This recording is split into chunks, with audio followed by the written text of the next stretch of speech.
সায়েন্সের কিছু মজাদার ট্রিক্স যা দেখার পরে আপনার খুবই ভালো লাগবে এবং এগুলো আপনি বাড়িতেও করতে পারবেন এবং লাস্টেটা তো খুবই মজাদার, যেটি দেখার পরে আপনিও বলবেন মজা আয়া।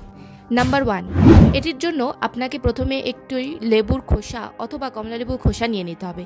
তারপর সেটিকে যখন আপনি একটি মোমবাতির সামনে নিয়ে গিয়ে প্রেস করবেন তখন আগুনের সাইড দিয়ে ফুলকির মতো ঝরবে, যা দেখতে খুবই সুন্দর লাগবে। নাম্বার 2, এটি করার জন্য আপনাকে প্রথমে একটি মোমবাতি নিয়ে নিতে হবে। মোমবাতিটিকে এইভাবে কেটে নিতে হবে, তারপর তার মাঝ বরাবর একটি সুই নিয়ে নিতে হবে।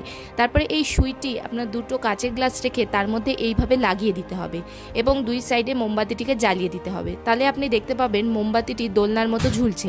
নাম্বার 3, এটি করার জন্য আপনি সবার প্রথমে একটি চকলেট নিয়ে নেবেন, তাকে কিছুটা এইভাবে কেটে নেবেন। তারপরে চকলেটের উপরে অংশটিকে এভাবে আলাদা করে দেবেন এবং নিচের অংশটিকে হালকা করে উপরে পাঠিয়ে দেবেন এবং এই দুটো যে অংশ থাকবে তার মধ্যে থেকে একটি অংশ নিচে নিয়ে এসে এভাবে রেখে দিবেন। শেষে আপনার একটি চকলেট এক্সট্রা বেঁচে যাবে। এটি কিভাবে হলো বলার জন্য কমেন্ট করুন। ধন্যবাদ। সায়েন্সের কিছু মজাদার ট্রিক্স যা দেখার পরে আপনিও বলবেন। নাম্বার 1, এই ট্রিক্সটির জন্য আপনাকে প্রথমে একটি রাবার নিয়ে নিতে হবে এবং সেটিতে আগুন লাগিয়ে দিতে হবে। এটি জ্বলে যাওয়ার পরে লাস্টে যে ধ্বংসাবশেষটা পড়ে থাকবে সেটি আপনাকে 2 হাত দিয়ে রাব করতে হবে। যখন আপনি হাতের মধ্যে জল দেবেন তাহলে দেখবেন যে আপনার হাতটি ভিজছে না।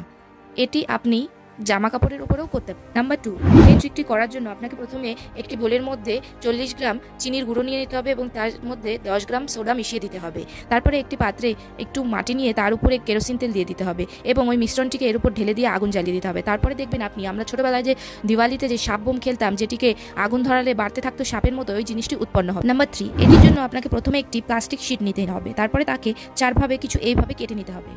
তারপরে আপনাকে এই 4টি টুকরো ভালোভাবে জুড়ে দিতে হবে। তারপর আপনাকে ইউটিউবে হলোগ্রাম ভিডিও সার্চ করতে হবে এবং ফোনের উপরে এই জিনিসটিকে মাঝখানে রেখে দিতে হবে। তারপরে আপনি দেখবেন সবকিছু জিনিস আপনি 3Dতে দেখতে পাচ্ছেন। এই ধরনের ভিডিও পেতে আমাদের চ্যানেলে নজর রাখুন এবং ভিডিওগুলি সম্পূর্ণ দেখুন।